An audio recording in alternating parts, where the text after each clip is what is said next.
value is all around us. Value is waiting to happen.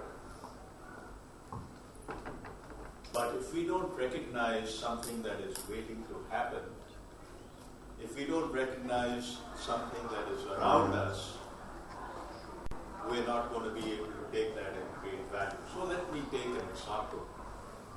All of us are talking about driverless cars, right? 5 years ago, none of us would have been talking about it, but the concept still was there.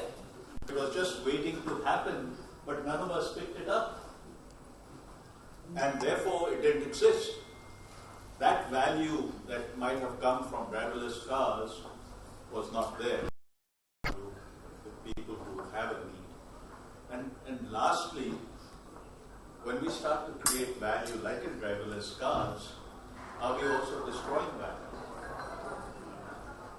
Are we destroying value for drivers who will be thrown out of jobs? In the US, they're talking about losing 10 million jobs from truck drivers and all kinds of people of that sort. So, on the one hand, we're creating value. On the other hand, we're destroying value.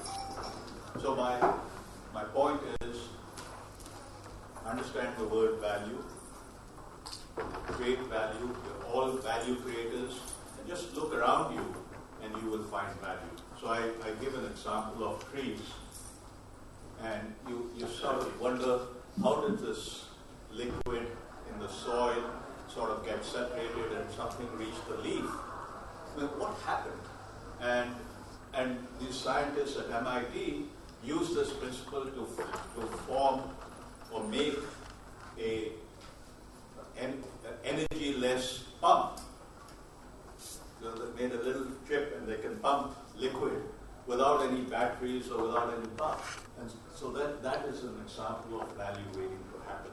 And you have all of these things that you can look at and say, how can I create value for them? If you can do that, you'll be ahead of the game. Thank you.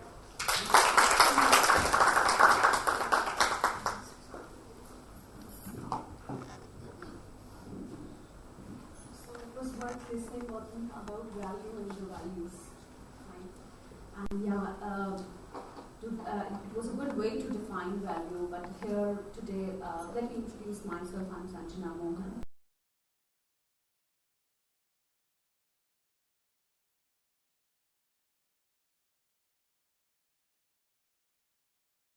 And I'm the managing director of Stimulus Research Services, a research company. And I'm also the editor-in-chief for the World of Business magazine, which is going across the world and taking care of different sectors. We put an eye towards the different sectors, how the different sectors are performing, and bring the insights of different sectors in front of the people. So today, as I had to talk about the power to change. So each of us have an enormous potential, and it has the power to change everything around us. Starting from power to change, first of all, you should know what power you have inside. First of all, you should feel the power which is inside every human being. It exists every human being. That we people are born in a different environment, each of you in different countries, different environment. Different parents have been, we have all different parents, different mindset of people who have grown us in different environments. So we have limitations. We see that the potential we have is according to the limitation we have around us. But when a baby is born, when you are born, you have all the world in front of you. There is no limitation in front of you. So I would, after you grow, after you realize that you were limited to that particular area and you didn't get exposure to one particular area which was, your parents didn't knew about it. So whatever they knew about it, whatever you had exposure, whatever you have exposure from your friends, from your colleagues, from your office culture, you have adapted that. But at one span of time, you realize, I have more power and energy to do something unique, to do something different, and to think out of the world. that power needs to be, you have to feel that power. And once the person feels that power, and it is not about just a mental change or a physical change, just working out and feeling good and dressing yourself this doesn't mean that you become powerful. It is something, a change of a mind, a soul, a body, a combination of all these things. You need to create a ripple effect. You need to create a ripple effect around you and your environment. You have to carry that aura that people ought to listen to you, that people listen to you, that you are a positive person and you think that a power inside you can change the world. Exactly. It is not just you have to change yourself. You are a vibrative person. Every person here is having vibrations. If I have the vibration, so has Gautam, so has everybody. Somebody, and everybody is vibrating some or the other thing to each other. So when you are positive, when you think that you have the power to change the world, first you need to change yourself. Get inside yourself. Look into yourself. What is something which you can change every morning? It is not just if you come up, every morning you wake up. I just give you an example. I'm a writer, so I was writing a small, while I was traveling in the car, that, sipping a coffee in the loose clothes. I woke up, I was feeling very lazy, drowsy, and I just took my cup of coffee, but I forgot to stir it. There was sugar lying behind in the cup. It was quite low and I was feeling very lazy to pick up the stirrer and stir. That's what we do in our lives. We drink the whole cup of coffee, which is life to you, but you don't stir that sugar lying behind it. If you stir that sugar, your life would have become beautiful. So that's what, a little effort, a little change, a little a shake in your body would tell you what you want to do, what power you should feel inside you, which makes you a person which people can look up to you, a person which can change. Talking about my experience, I had been working in different organizations, starting from the financial sector to service industry, and then come up with my own business. Fine. So the journey of setting up my own business, it was not an easy task, because a person who has been working as an employee for different people in different sectors, I learned a lot. But it was not an easy task to get up and say, no, I just need a change. The change was, whenever I worked, wherever I worked, and whatever job I was given, whether it is a strategist job, whether it is a marketing job, I took it as it's my own company. And there and then the power inside me defined me that if I can work for somebody and if I can do my job in the best possible way, why don't I work for myself? There I got a change and I come up with my own company. And I really feel whatever, and it was fortunate, and I was lucky enough to understand that whatever the problems as an employee I was bearing, I would not even further transfer to my employees in my organization. I always try to make an environment which I never got in my lifespan. So there are a number of things a person, when you think that you're going through a situation that, I'm owed to do a work, I'm owed to do a job, and I am made to do only this particular job. No, it's not that. You have the complete power to reinvent, to change, to create an environment which is worthwhile for you and for the other people who can live into it. So there are a number of things which, just think of a life. If you just have a 3 months span of time to live, or 6 months or a year, what will you do? You will not have any fear. You will live your life what you want. You will not live exactly what you're living today. You would create a change that, I just have 3 months span of time to live. So the change which you think that a small span of time can give you, the change you can bring today in yourself, that power, that energy, that charisma inside you would make you feel. So there are many ways you can change yourselves from morning to evening, whatever you do, a small meditation or probably a small prayer or working in the environment which makes you feel like a pleasant person inside you, working with the colleagues or the friends which have positivity around you. So those things can bring more energy and more power to what you are doing.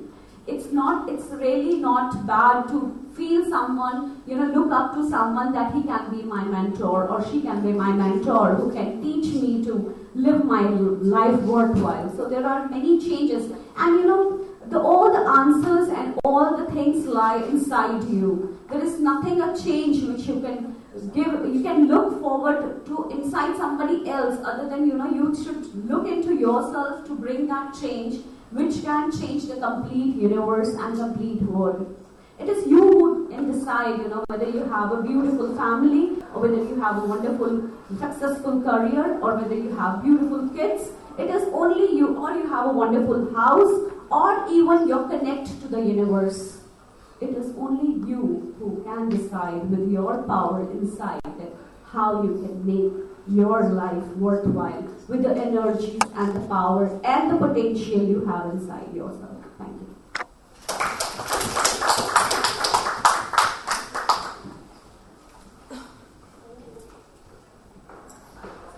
Hello, so I'm Komal Shah and I'm an alternative healing therapist, and we have wonderful people sharing value. I loved it. So I'm going to make a note today, what is the difference between values and value. So I'm a healing artist, and I'm going to share a very small experience about my life. As a woman, I stand here to share my experience that being from a homemaker and coming from that typical homemaker Indian family, I understood my power and my values through my own art as dancing. I'm a classical dancer. And we had a wonderful session yesterday where I understood how I came to myself through art, music and dance, where I understood that every woman who is here today has her own uniqueness, her own self-worth, her own value, and values if she can integrate about her own self and gather it and conduct and operate her life without the need of her to trade her powers for anything in life. So the moment I realized that I am unique, I have my own power and my own energy to change a lot of things within me first, and the moment I made those different shifts at my subconscious mind, my internal belief systems started to change, where I realized that I don't need to always have to trade or have to compromise for others, but I understood that it is possible and safe for me to now conduct and operate my actions, my thoughts, and be in that alignment with my own self, and still make my life beautiful, unique, and still make sure that I'm not hurting anyone. So that thing comes when you are completely connected to your own internal power, your own internal guru, which just resides within you. The moment you accept that power within you and you conduct with that, you operate with that power every day, I think you are not only creating value to your own self, but you are creating values to a lot of people outside. And creating value is something which is so beautiful. Like when we feel that in every action, every thought, we are being a contribution to every moment in our life. We are not only creating value in the society, but even to one person in our life, which we can make not only a shift in his life or her life, but we are making a dynamic shift in our own life.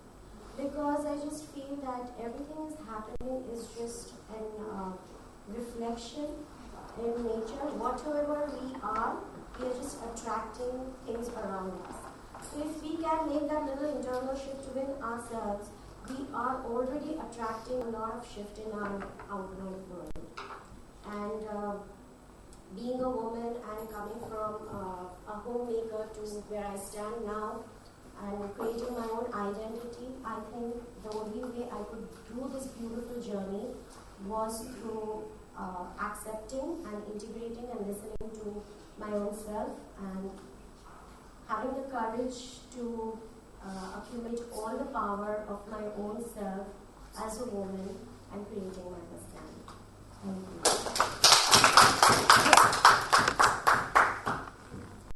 A very good morning to all of you. My apologies to my co-panelists. I stepped in a little late. It seems there was a little confusion and they merged sessions. So I was supposed to speak on You Have the Power, which I will continue to speak. But it was lovely knowing more about values and the difference between value and values, and I think it's really nice. Let me introduce myself. I'm Kuljeet Uppal, and I am an image scientist. I'm the only one on the globe to have done a PhD in image management. So that kind of qualifies me as an image scientist. Apart from that, I run a company called Kriya. So that's into training, content development and consultancy services. I'm also a pilot, though I'm not flying anymore. Few more things which I don't want to mention in this session, doesn't make too much of relevance at this point in time. Okay, so I'm here to speak about You Have the Power. How many amongst you get up in the morning, first thing, look at the mirror, give yourself a flying kiss and say, I love you. Fantastic. 1, 2, 3. I love you guys for even raising your hands on that one. Start doing it. Believe me, and I'm not saying it just for the heck of it.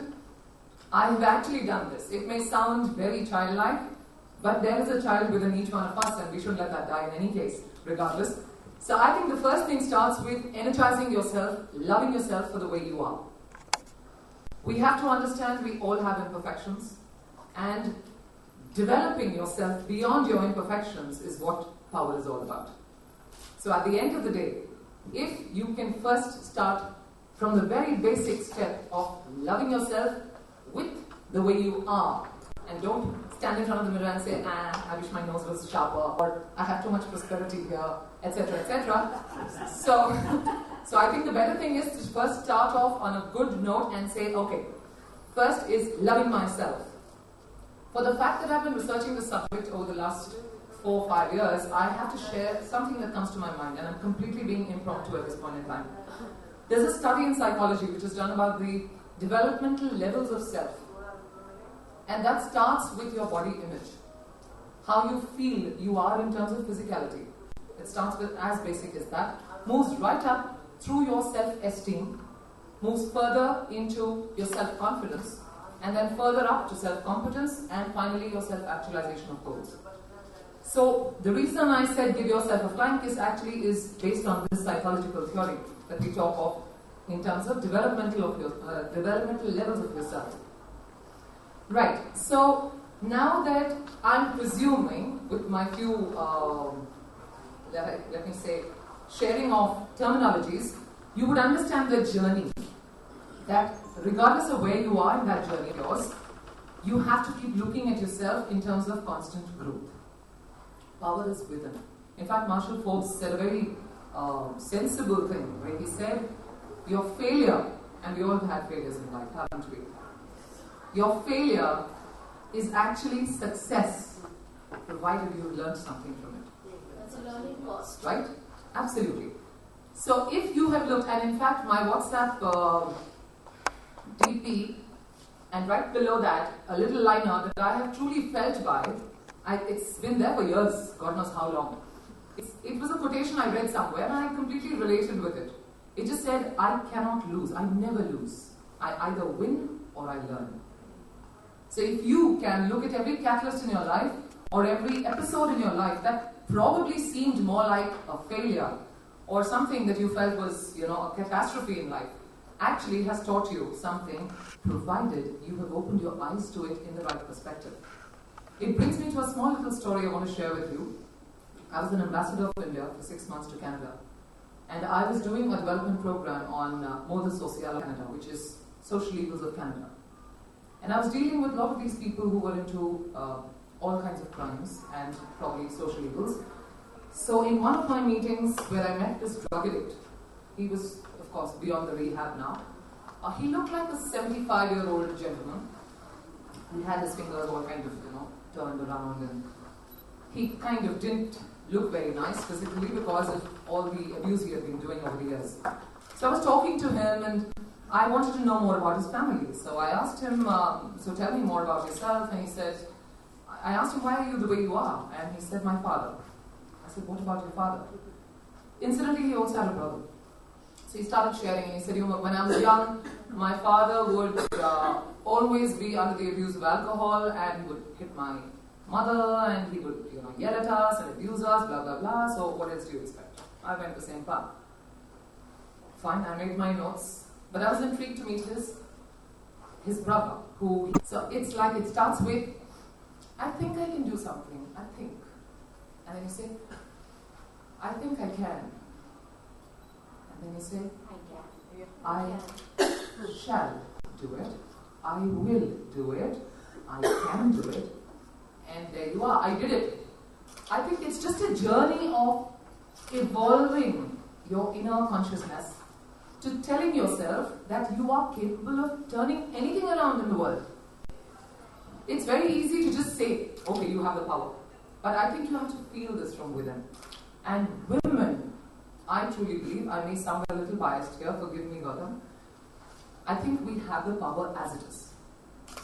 It's just a matter of identification here, and each one, in our own way, has, I don't even know what adjective I can use here, has tremendous amount of energy, tremendous amount, infinite amount of energy, perspective, but the only thing we lack is the right lens to look at ourselves. So all we need to do is change that lens, and there's nothing that stops you from having that power. So I want to wish all of you here, I know I have as a panelist 5 minutes, so I think I've already overstepped my time. No, we have actually one person is missing, one speaker is missing, so we have time. If you want to add something. Oh, you can open the floor. I'd like to add something to what you're saying. I find it fascinating. Okay. Alright, so basically, I don't want to sound like a person who's lecturing you guys on you have the power because you already know it. Like I just said, all you need to do is identify that you have the power and please, for heaven's sake, be proactive about this consciousness. Don't just say, I have it, it's like this kid of ours, we probably many of us are parents here, where our children say, okay, this time I got 75% in my exams, next time I'll get 85% and do nothing about it. Take a step forward, be proactive. And that's what's going to actually get you rolling in. I think that's the most important key of making yourself a self-accomplished and satisfied individual, and of course a happy one that follows as a byproduct. So thank you very much. I just want to enthused by what you said, and you made me use a mic.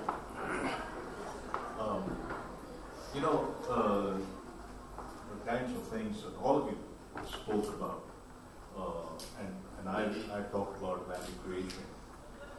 The first step in all of this, you alluded to it, is looking at yourself in the mirror.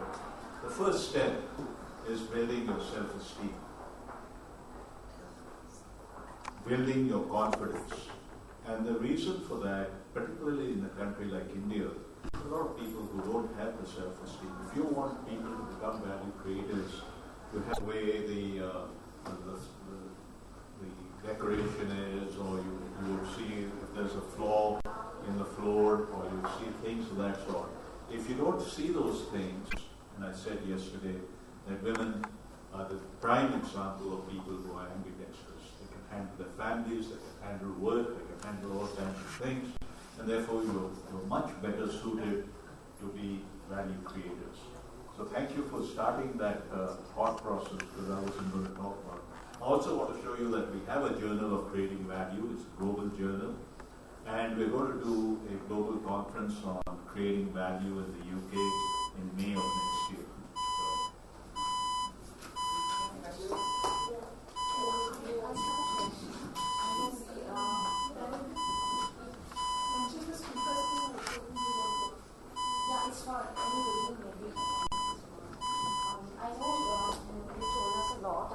Developing values, creating values.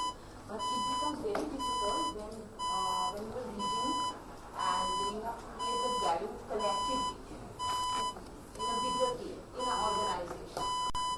Why selectively? Collectively. So how would you like to add any of you to this point? So it becomes a hard task that you are leading and collectively you are trying to create a value for the organization. So, first of all, everyone who is successful because they create value. Yes. And the people who are not successful just do their jobs. And the reason for that is most people are functional managers. I'm an accountant. I am an HR person. I am this. And they're satisfied by just doing their functional work. So if you want to create value in a collective fashion, then you have to get these people out of this thought process that just doing their function is good enough. That if you really want to be known as a successful person, you have to be able to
to answer your question, if you look at things around you, the corporates used to think that the only thing that is important is to create profits for themselves. There was no big purpose for a corporation. And just as an aside, you may or may not know that the average life of a corporation around in the US, for example, has fallen from 32 years to 12 years within the last 25 years. The average life of a CEO has fallen from 12 years to 2 years. And the reason for that is that there's so much more pressure on your day-to-day results, your quarterly results. But now there's 2 or 3 things that are happening in the corporate world. One is there's a movement called conscious capitalism. So you do your work in a very conscious fashion. The second thing is delivering happiness. And when you combine all of this, then if you really want to be successful as a corporation, you have to get your employees to create value for each other, for other employees, for partners, for society. So society is not outside the gambit of what corporations should be doing. I don't know if that answers it. Can I add? I will just add to it, whatever question you have with this. It's not about the empty number of jobs you pick or multiple jobs you want to be best into. It's about picking something which makes you happy and which makes you satisfied and confined.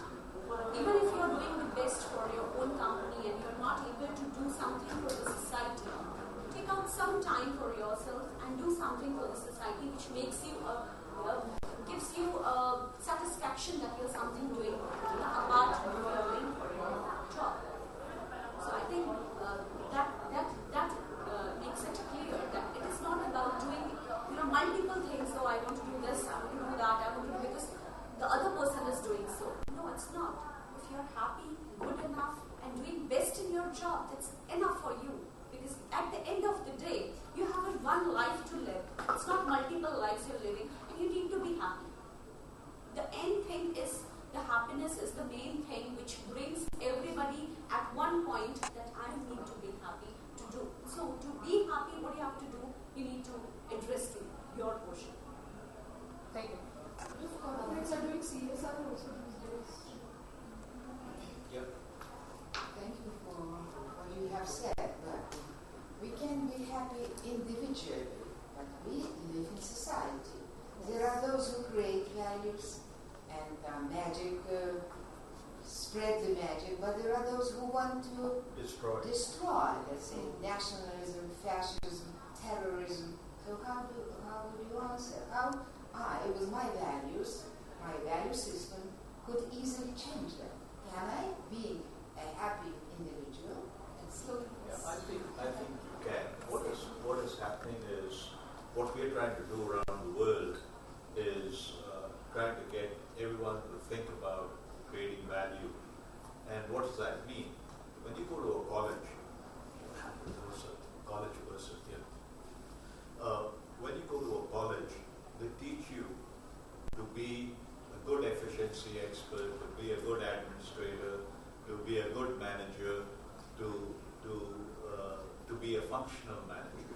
And what we are trying to get people to change in the educational field, and slowly that's happening in some of the business schools, is that the role of the executive is to create value. And when more and more people start to do that, and the goal sort of changes, slowly the end result will also start to change. Because people will become more aware that we are destroying value.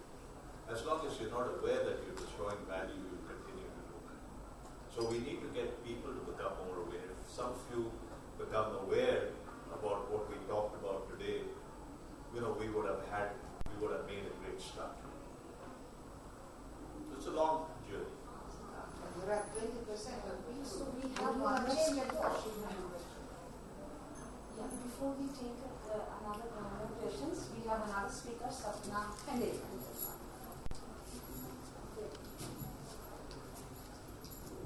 Yeah, hello everybody. I have just come in, and I am told that the two topics are clubbed now, right? Both the topics are clubbed. So in any case, both the topics are very close to a woman, We women have to find the core strength within ourselves. And as a girl child, we are always taught to be resilient. In our maternal homes, we are taught to be resilient. Because if she starts tapping into that reservoir, and if we connect to the other women around us, in our families, in our situations of work, in our environment, because we women can energize each other. We empathize, we share, we care.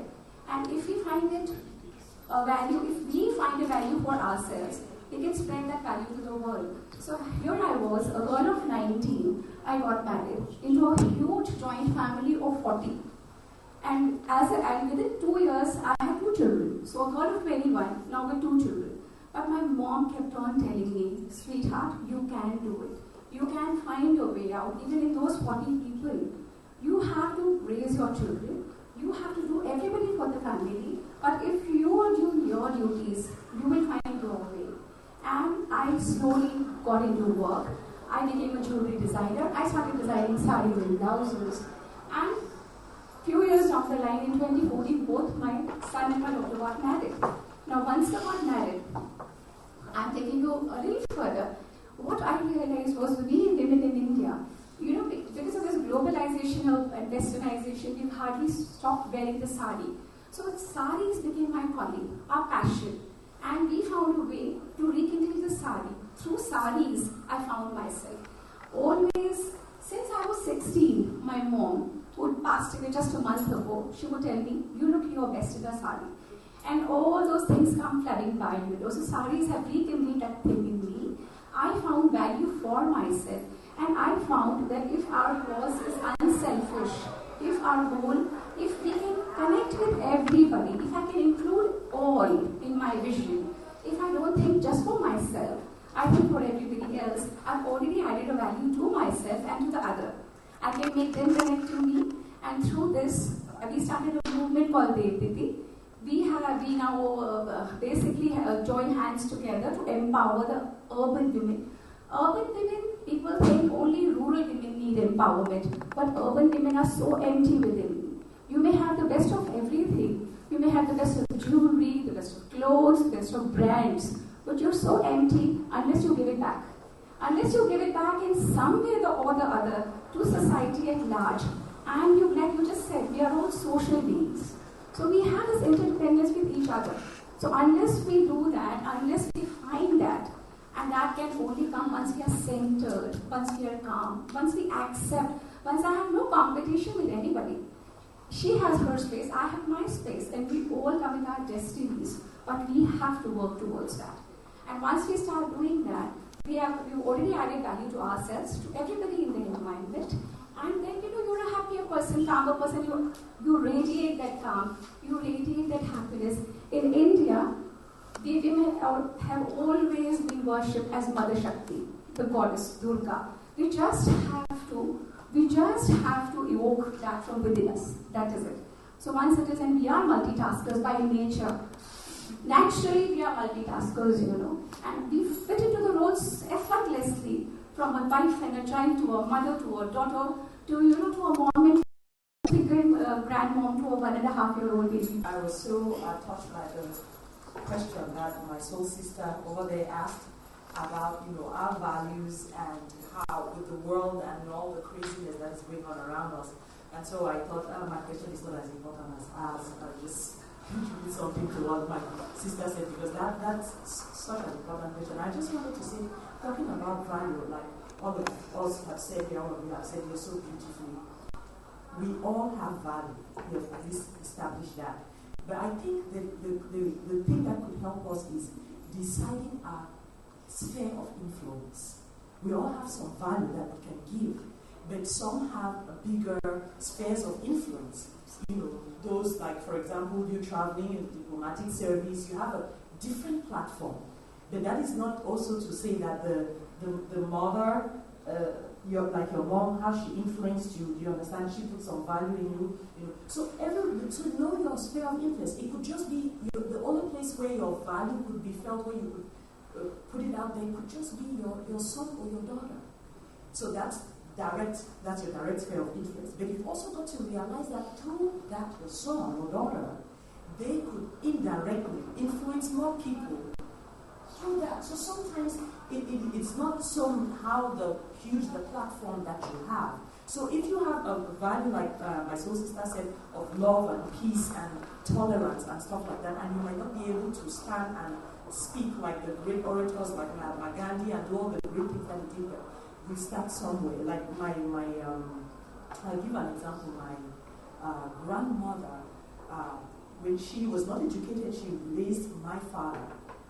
Grandmother raised him because his own mother couldn't do it. It's a funny situation. And she taught him one thing, and he learned that one thing, that women are important, because his grandmother raised him up. Now, that stayed with him. He became the first bank manager in the whole country.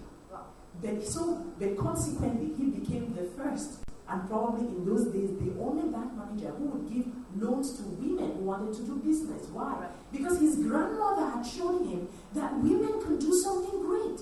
You see what I'm saying? And so, though she never had an education, but the value of grace and the greatness of a woman that she instilled in her grandson, and then he took it, and then he was able to influence other women. And he gave business loans, even at the time this was like, when even in America they were not tolerating women empowerment. And there he was in a conservative culture like us in Africa, giving women loans to go and do business, start a bakery, got a transport.